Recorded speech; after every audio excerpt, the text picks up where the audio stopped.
Now we will be discussing some applications of industrial automation. So one of the most important application in industrial automation is water treatment RO plant, that is the reverse osmosis plant.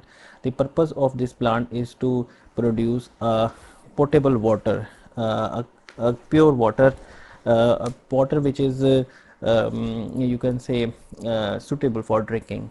Okay. So this is a water treatment package in the industrial in the industry. Here you can say there are two RO plants, A and B. There are two RO plants in this skid. This is a skid. So water treatment package comprises two reverse osmosis units. Reverse osmosis units. We will discuss this further. Two pressure pumps, two UV filters, ultraviolet filters to remove the bacteria, along with the some instrumentation including flow sensors, flow transmitters and control panel, etc. So what is the reverse osmosis phenomena?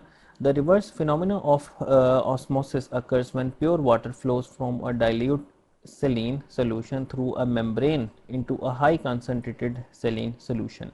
A semi-permeable membrane is placed between the two compartments. Semi permeable means the membrane is permeable to some species and not permeable to others. यानी कुछ को गुजरने देगी और कुछ को नहीं गुजरने देगी.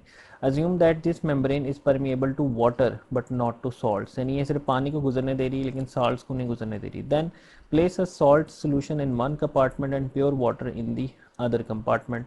ठीक है, एक कंपार्टमेंट में आप सॉल्टी वाटर रख लें और दूसरे में प्योर वाटर रख लें. The membrane will allow the water to permeate through it to the either side, but salt cannot pass through the membrane. Salt नहीं गुजर सकता. अब होगा क्या कि पानी जो है वो साल्टी जो कंपार्टमेंट होगा उसमें जाना शुरू हो जाएगा. As a fundamental rule of nature this system will try to reach equilibrium, that is it will try to reach the same concentration on both sides of the membrane. The only possible way to reach equilibrium is for the water to pass from the pure water compartment to the salt containing compartment to dilute the salt solution. यानी जो salty solution होगा ना वो dilute होना शुरू हो जाएगा, पानी उसकी तरफ flow कर जाएगा. इट शोज इसे कहते हैं ऑस्मोसिस फिनोमिनन.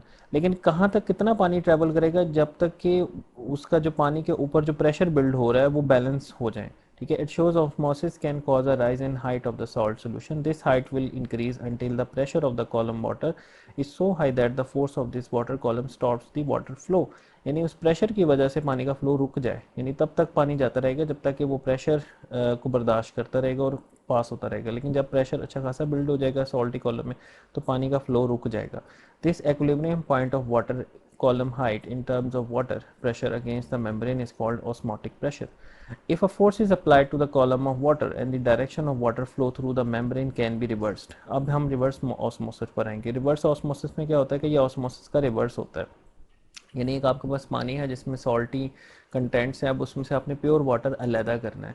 तो आप क्या करेंगे, मेम्ब्रेन में से उसको कैसे कर सकते हैं कि आपको प्रेशर अप्लाई करना पड़ेगा. यानी आपको प्रेशर अगर अप्लाई करोगे तो आपका सॉल्टी पोर्शन एक जगह रह जाएगा और प्योर वाटर दूसरी जगह चला जाएगा. इसको कहते हैं reverse osmosis phenomenon. This is the basis of the term reverse osmosis. This reverse flow produces the water from the salt solution since the membrane is not permeable to salt. तो ये इसकी डायग्राम आप देखें कि ये आपका जो है आपका ऑस्मोसिस है और इस तरफ आप जब इस पर प्रेशर अप्लाई करते हैं, देखिए डाइल्यूट सोल्यूशन से वाटर इस तरफ चला गया और ये आपका इसका कॉलम बढ़ गया. लेकिन जब आपने इस पर प्रेशर अप्लाई करना है तो अब आपका पानी या जो प्योर जो ये मेम्ब्रेन है सेंटर के अंदर, तो डाइल्यूट सोल्यूशन उसका लेवल आपका राइट साइड पे बढ़ना शुरू हो जाएगा. तो ऑस्मोसिस में वो बताता है कि when diffuses through a semi permeable membrane towards region of higher concentration to equalise solution strength, जो नेचुरल इक्विलिब्रियम होता है, ultimate high difference between the column is osmotic. और रिवर्स ऑस्मोसिस में क्या होगा कि applied pressure in excess of osmotic pressure, applied pressure in excess of osmotic pressure reverse water flow direction, hence the term reverse osmosis is used. The RO plant consists of a high pressure pump. अब हम RO plant की तरफ आते हैं कि ये जो high pressure हमने अप्लाई करना है मेम्ब्रेन में, तो एक तो होगी आपके पास आरओ मेम्ब्रेन जो कि फिल्टरिंग वाला काम कर रही है, दूसरा आपके पास क्या होगा, प्रेशर पंप होगा जो कि हाई प्रेशर से उस पानी को उस मेम्ब्रेन में से गुजारेगा, और उससे क्या होगा कि आपका डाइल्यूट वाटर या साफ पानी जो है वो अलहदा हो जाएगा, और सॉल्टी पोर्शन जो है, कंटेमिनेशंस वगैरह पीछे रह जाएंगी, क्योंकि मेम्ब्रेन जो है वो उनको आगे पास नहीं होने देती। The RO plant consists of high pressure pump and membrane module. High pressure pump pressurizes the saline feed water to the module system. When the module consisting of the pressure vessel and a membrane element, the feed water will split in a low saline product called permeate and a high saline brine called the concentrate or reject, यानी concentrate या reject जो brine called the concentrate or reject. A flow regulating valve called concentrate valve control the percentage of feed water that is going to the concentrate stream and permeate which will be obtained from the feed. तो यहाँ पे देखें high pressure pump हमने inject किया और उससे जो है हमारा जो है यहाँ से ये परमिएट यानी हमारा जो पानी है वो इस मेम्ब्रेन से पास होके साफ पानी इधर आ गया, और यहाँ पे हमारा जो है वो जो कंसनट्रेट है जो बचा कुचा है वो अलहदा हो गया हमारा। ठीक है, तो ये है रिवर्स ऑस्मोसिस का फिनोमिनन। हमारी जो यूनिवर्सिटी है उसमें भी हॉस्टल में एक आर ओ प्लांट लगा हुआ है, तो अब आप अगर उसको भी जाके देखें आपको उसकी समझ आ जाएगी कि उसमें सबसे वो आगे हम देखते हैं इसकी सिंगल ये जो प्रोसेस फ्लो डायग्राम है ना कि किस तरह से प्रोसेस फ्लो होता है इसके अंदर। तो ये है इसका प्रोसेस फ्लो के सबसे पहले एक वाटर टैंक है। ठीक है, ये वाटर टैंक में जो है आप ये वाटर टैंक इस तरह से ओपन भी हो सकता है। हमारे पास प्लांट के अंदर ये सबमर्सिबल पंप्स होते थे, यानी ज़मीन से पानी निकालते थे, वो ज़मीन के अंदर पानी पंप लगे हुए थे, तो वहाँ से पानी आता था। वो पानी ये पंप के थ्रू आया जनाब, पंप से फिर ये फ़िल्टर होगा पहले। ठीक है, पहले इसको फ़िल्टर करेंगे, sand filter, carbon filter, water softener, यानी पानी को सॉफ्ट भी करना है आपने। अगर पानी में D2O के कंटेंट्स हैं उसको आपने ख़त्म करके सॉफ्ट पहले करना है। ठीक है, और फिर उसके बाद अगेन एक और ये पंप सेपरेट है, ये पानी को सप्लाई कर रहा है, सप्लाई पानी फीड रॉ वाटर पंप इसको कहेंगे।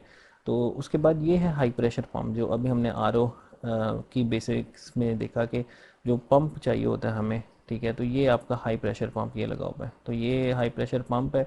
हाई प्रेशर पंप से ये R O membranes reverse membranes में गया, और साफ़ पानी जो है वो इससे जो ग्रीन वाला है ये साफ़ पानी है, और ये जो इसमें येलो वाला है ये इसका कंसनट्रेट है, यानी बचा कुचा जो सॉल्टी स्टफ़ है वो अलग हो गया। तो ये पानी आगे चला गया, और आगे ये यूवी प्लांट होता है।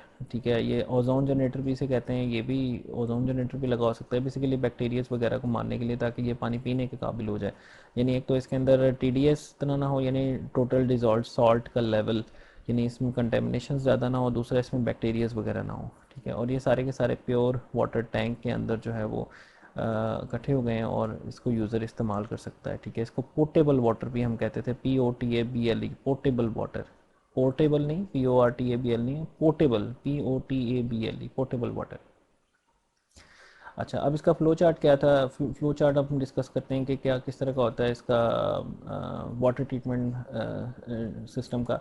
बोर वाटर पंप होते हैं, बोर वाटर पंप से पानी आया जनाब आपके पास। ठीक है, वाटर फ्रॉम दी अंडरग्राउंड, ये हमारे प्लांट पे इस तरह का था। वाटर फ्रॉम दी, ये ज़्यादातर प्लांट्स में इस तरह ही होता है।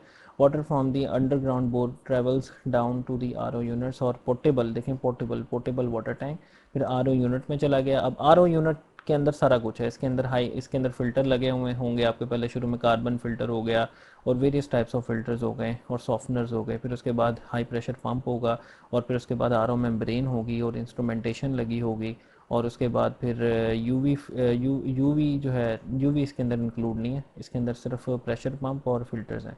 ठीक है, वहाँ से निकला जनाब आपका साफ़ पानी, वो पोर्टेबल वाटर टैंक में चला गया। ठीक है, यानी एक इंटरमीडिएट टैंक है ये, वहाँ पे इकट्ठा हो गया पानी। अभी इसमें से जरासीम वगैरह नहीं निकले, तो अब ये गया जनाब पोर्टेबल वाटर डिस्ट्रीब्यूशन पंप्स में, यूवी ट्रीटमेंट पैकेज में गया। यहाँ पे इसके जो जर्म्स वगैरह होंगे, बैक्टीरियाज, वो रिमूव हो जाएंगे, और फिर जो है अगेन ये जर्म्स वगैरह के रिमूवल के बाद वापस इसी टैंक में जो है वो आ रहा है, और यहीं से इसकी जो है वो फर्दर डिस्ट्रीब्यूशन हो जाएगी पोर्टेबल वाटर टैंक से। सो अब इसमें जो है this was all about common RO unit जो कि आप इंडस्ट्री में देखेंगे। तो कि आपको जो है वो अच्छा, इसकी भी टाइप्स हैं फर्दर ना कि आपका जो वाटर ट्रीटमेंट प्लांट है, ये हमने डिस्कस किया है रिवर्स ऑस्मोसिस के मेथड से। और भी इसमें एनायनिक और कैटायनिक रिएक्शंस वाला भी एक होता है, वो हम उसको जो है डिस्कस नहीं करेंगे। इसमें आरओ प्लांट वाला आपको जो है वो ज़्यादातर जो है कॉमन आपको मार्केट में मिलता है। और इसकी जो मेन डायग्राम है वो ये इसकी फ्लो डायग्राम है, जो आर एन यूनिट के अंदर की डायग्राम जो है वो ये वाली है। और जो डिस्ट्रीब्यूशन कंप्लीट सिस्टम जो है वो इस तरह का जो है आपको प्लांट में मिलेगा। सो नेक्स्ट हम फर्दर एप्लीकेशंस डिस्कस करेंगे। आर ओ यूनिट के लिए इतना ही। Thank you very much for listening.